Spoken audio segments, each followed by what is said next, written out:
The music hit first, not quietly, not in the background. It blasted down the basement stairs like a warning shot.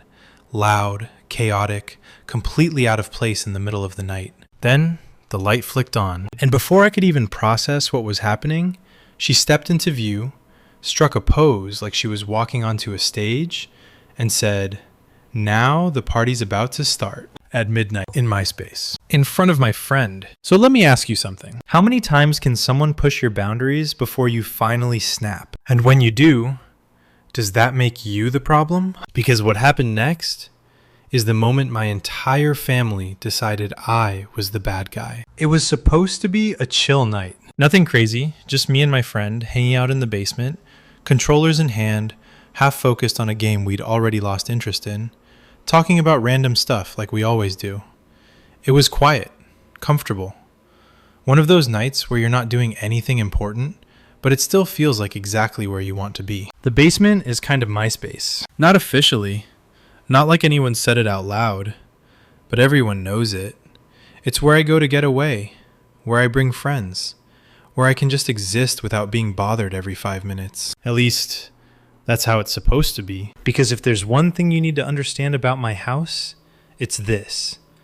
Privacy doesn't really exist here, especially not when my little sister is involved. She's 14, loud, energetic, and obsessed with getting a reaction out of me. And normally, I let it go. I really do. I know how it is. Younger siblings mess with you. That's just part of life. But it's not just her. It's her friends too. And that's where it gets exhausting. Because this wasn't the first time. Not even close. There have been so many nights where I'm down there with someone, just talking, playing games, whatever, and suddenly the stair light flips on, and here they come. 3, 4 of them at a time. Laughing, yelling, blasting music, acting like they just walked onto their own personal stage. And every single time, it turns into the same thing. Me sitting there, trying to ignore it. My friend awkwardly looking at me like, is this normal? And them just not leaving. I've tried everything. I've asked nicely, hey, can you guys go back upstairs? I've joked about it. Cool, you guys gonna perform next? Or I've even tried being serious. Seriously, can you stop? We're just trying to hang out.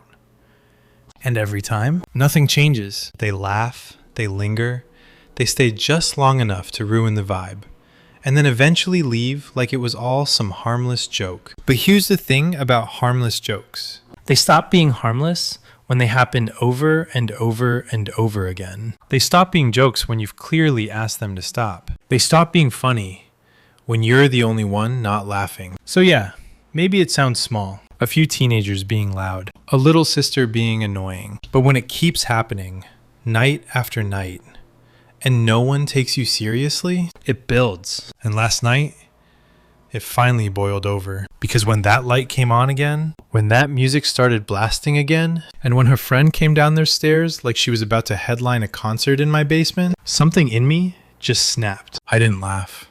I didn't roll my eyes. I didn't try to play it off like I usually do. I just stood up, walked straight toward her, and said, "Fuck off." No hesitation, no filter, just done. And the second the words left my mouth, I could feel it. That shift, that moment where everything goes quiet, but not in a good way. She froze. For once, she didn't have anything to say. And then, just like that, the ringleader of the whole thing turned around and ran back upstairs. And honestly, for a split second, it felt good. Like finally, they got the message. But then I looked up the stairs, and that's when I saw them. My sister and my mom standing there, watching. My mom holding her phone up, recording. And just like that small moment turned into something way bigger. Because suddenly, it wasn't about them being loud anymore. It wasn't about the constant disrespect. It wasn't about how many times I'd asked them to stop. No, now it was about me. How I reacted. How I lost control. How I said something I wasn't supposed to say. And I could feel it instantly. That judgment.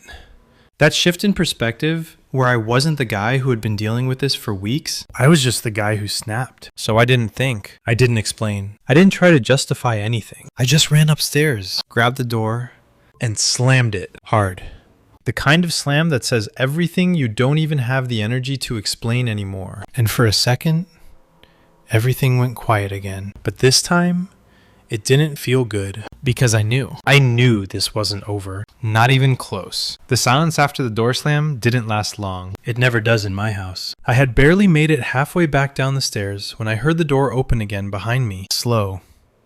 Deliberate. Like someone making sure I knew they were still there. And then my mom's voice cut through the quiet. You didn't need to slam the door. Thank you. That tone. If you've ever heard it, you know exactly what I'm talking about. Not yelling. Not even angry. Just that sharp, sarcastic edge. Like she's correcting you, but also mocking you at the same time. I stopped on the stairs for a second. Didn't turn around. Didn't respond. Because honestly, what was I even supposed to say? Sorry for reacting after weeks of being ignored? Sorry for finally having a limit? Sorry for not playing along with whatever little show they thought was funny. I just kept walking. Back into the basement. Back into that same space that didn't even feel like mine anymore. My friend was still sitting there, controller in his hands, but he wasn't playing anymore. The game was paused. He just looked at me. And there it was again. That look. That awkward, uncomfortable look, like he didn't know if he should say something or pretend nothing just happened. Dude, he said quietly. You good? I let out a breath I didn't even realize I was holding. Yeah, I said. I'm good. But I wasn't. Not really, because the whole vibe was gone. Whatever relaxed, easygoing energy we had before, completely dead. And that's the part that hit me the hardest. Not even the argument, not even my mom's comment. Just the fact that, once again, something that was supposed to be simple got ruined. And somehow, I was the one who ended up feeling like I did something wrong. We tried to keep playing. We really did. But it was pointless. Every few minutes, my mind kept replaying what just happened. The music. Her walking in like that. My voice when I snapped. My mom holding her phone up. Recording. That part stuck with me the most. Because it didn't feel like she was trying to stop anything. It didn't feel like she was stepping in as a parent. It felt like she was watching. Like it was entertainment. Like she was waiting for me to react. And when I finally did, that's when she pulled out her phone. I don't know why that bothered me so much, but it did. A lot. After a while, my friend just set the controller down. I think I'm gonna head out, he said. I nodded. Didn't even try to convince him to stay. I wouldn't have stayed either. We walked upstairs together, and this time, the house was quiet. No music, no laughing, no girls hanging around the stairs. Just that weird, tense silence. He put his shoes on, gave me a quick nod, and left. And just like that, I was alone with it. Alone with that heavy feeling sitting in my chest. Alone with the thought that this whole thing was probably going to get brought up again, and not in my favor. I went back downstairs for a bit, but there was no point staying there. So eventually, I just went up to my room, closed the door, and sat there. And that's when the thoughts really started hitting. Because in the moment, I didn't feel bad. I still didn't, honestly. Even sitting there, replaying everything, I kept coming back to the same thing. I've asked them to stop over and over again in every possible way, and they didn't. So what was I supposed to do? Just keep letting it happen? Keep pretending it didn't bother me? Keep letting my own space get taken over every time they felt like being annoying? But then there was this other voice in my head. The one that creeps in after everything settles down. The one that starts asking questions you don't want to answer. Did I go too far? Did I overreact? Was I actually the problem this time? Because yeah, I told a 14-year-old's friend to fuck off. And yeah, I slammed the door. And yeah, I probably look like I completely lost my temper. So maybe, just maybe, I gave them exactly what they wanted. A reaction. And not just any reaction, the biggest one yet. I leaned back in my chair and stared at the ceiling. And the more I thought about it, the more complicated it got. Because on one hand, I felt justified. But on the other, I knew exactly how it was going to look. Not like a guy who finally stood up for himself, but like a 22-year-old getting angry at a bunch of teenage girls. And that's not a great look. Not at all. I could already imagine the conversations happening upstairs. My sister telling the story in her version. Her friends laughing about how I freaked out. My mom probably making some comment about how I need to control my temper. And none of them mentioning the part where this has been happening for weeks. That part always gets left out. That part never matters once you react, because the second you snap, that's all people see, and I hate that.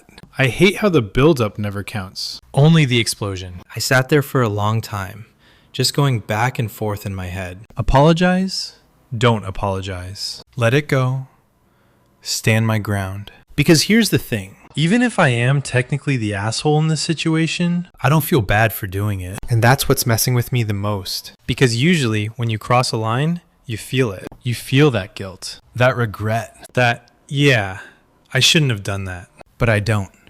Not really. If anything, part of me feels like it was overdue. Like maybe this is what it takes for them to finally stop. But then again, what if it just makes things worse? What if now, instead of annoying me as a joke, it turns into something else? Something more constant, more intentional. Because now they know exactly how to get to me. And I don't know if I just gave them more power or finally took some back. So now I'm stuck with that question, the one that won't go away. Was I wrong for snapping? Or was I just someone who finally hit his limit? I didn't sleep much that night. Not because of the noise. Ironically, the house was completely quiet after everything happened. But because my brain just wouldn't shut off. Every time I closed my eyes, it replayed. The music, her voice, my reaction, my mom holding that phone over and over again. And the worst part, the more I thought about it, the more I realized this wasn't just about one night. This had been building for a while. It wasn't just about a door slam. It wasn't just about one sentence. It was about feeling like I didn't matter in my own house. Like my space didn't matter. Like my words didn't matter. Until I got angry. And somehow, that made me the problem. I woke up late the next morning, still feeling off.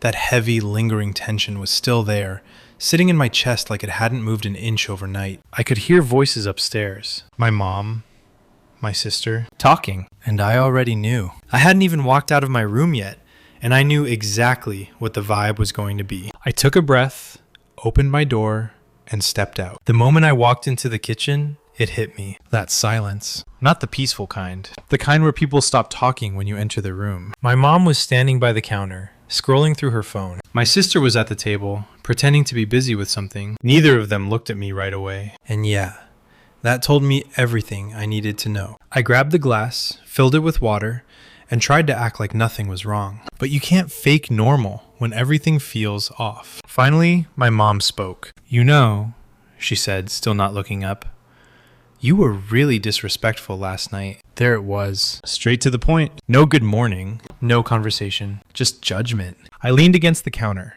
took a sip of water, and let a second pass before answering. "Disrespectful?" I repeated. Now she looked at me. "Yes, the way you spoke, the way you slammed the door, completely unnecessary." I could feel that irritation creeping back in. That same feeling from last night. But this time, I held it in. "At midnight," I said calmly, "they came downstairs again. Loud, playing music, like they always do." She shrugged slightly. "They're kids." That word, kids. Like that somehow erased everything. "They've been doing it for weeks," I said. "I've asked them to stop multiple times." "And you handled it badly," she shot back. Just like that. No acknowledgement. No, maybe they shouldn't have done that. Just me. My reaction. My fault. I glanced over at my sister. She was quiet, but I could see it on her face. That mix of annoyance and something else. Like she didn't think she'd done anything wrong either. And that's when it hit me. They genuinely didn't see a problem with what they were doing. Not really. Because in their eyes, it was harmless. Just messing around. Just being kids. And I was the one who made it a big deal. "You were recording," I said, looking back at my mom. That made her pause. "For what?" I asked. She hesitated for half a second, then shrugged. "I wasn't recording anything important." That answer didn't sit right. Not even a little. Because it felt like she was dodging it. Like she didn't want to admit what it actually was. Which to me, made it worse. "So you're just standing there," I said slowly, "watching it happen and filming it?" Her expression hardened a bit. "Don't twist it." "I'm not twisting anything," I said. "You saw what they were doing. You didn't stop it." "Because it wasn't that serious," she replied. There it was again. That dismissal. That constant minimizing of something that clearly mattered to me. "But me reacting is serious," I said. "Yes," she said firmly. "Because you're an adult." And just like that, The conversation tilted completely because she wasn't wrong. I am an adult. I'm 22 and they're 14. So suddenly, none of the context mattered. None of the buildup. None of the repeated boundary crossing. All that mattered was that I should have handled it better. And maybe that's true, but it didn't feel fair. Not even close. I've tried to handle it better, I said, my voice tighter now. Multiple times. It doesn't work. Then ignore it, she said. I let out a short, disbelieving laugh. I have been ignoring it. That's the problem. My sister finally spoke up. It's not that deep, she said, rolling her eyes slightly. That did it. That one sentence. That casual dismissal. Like everything I was saying was just overreacting. Not that deep, I repeated. You're making it a bigger deal than it is, she said. I looked at her for a second. Really looked. And I realized something in that moment. She wasn't trying to be mean. Not intentionally. But she also didn't respect what I was saying. Because she didn't have to. Because no one had ever made her. And I could feel that frustration building again. But this time, I stopped it. Because I already knew how this would go if I didn't. So I took a breath, shook my head slightly, and stepped back. Whatever, I said quietly. And I meant it. Not in a dismissive way. More like I was done arguing. Because there was no point. They weren't going to see my side. Not really. Not today. Maybe not ever. And standing there trying to explain it over and over again wasn't going to change that. So I walked away, back to my room, closed the door, gently this time, and sat down. And that's when the final question hit me. Not the one about whether I was right or wrong. Not the one about whether I should apologize. But something else. Something more real. How long can you stay somewhere where your boundaries don't mean anything? Because, yeah, people online will say, just move out. Like it's that simple. Like I haven't thought about it. But where I live, that's not an easy option. Not right now. Rent is insane. Everything is expensive. You need like $100,000 a year just to live comfortably. A 1-bedroom can cost $2,000 a month. It's not realistic. Not yet. But after last night, after this morning, it's not just an idea anymore. It's a priority. Because maybe the situation doesn't change. Maybe they don't change, but I can. And maybe the real answer isn't about whether I was the asshole. Maybe it's about realizing that staying in the same environment is what's going to keep putting me in that position. So now I'm sitting here thinking about everything. About what happened, about what it means, and about what comes next. And honestly, I don't even know what the right answer is anymore. So I'll ask you, if you were in my position, would you apologize? Or would you stand your ground? And if you've ever been in a situation like this, where your boundaries kept getting ignored, what did you do? Let me know. And if you want more real stories like this, messy, frustrating, and way too relatable, make sure you stick around. Because trust me, there's always another one.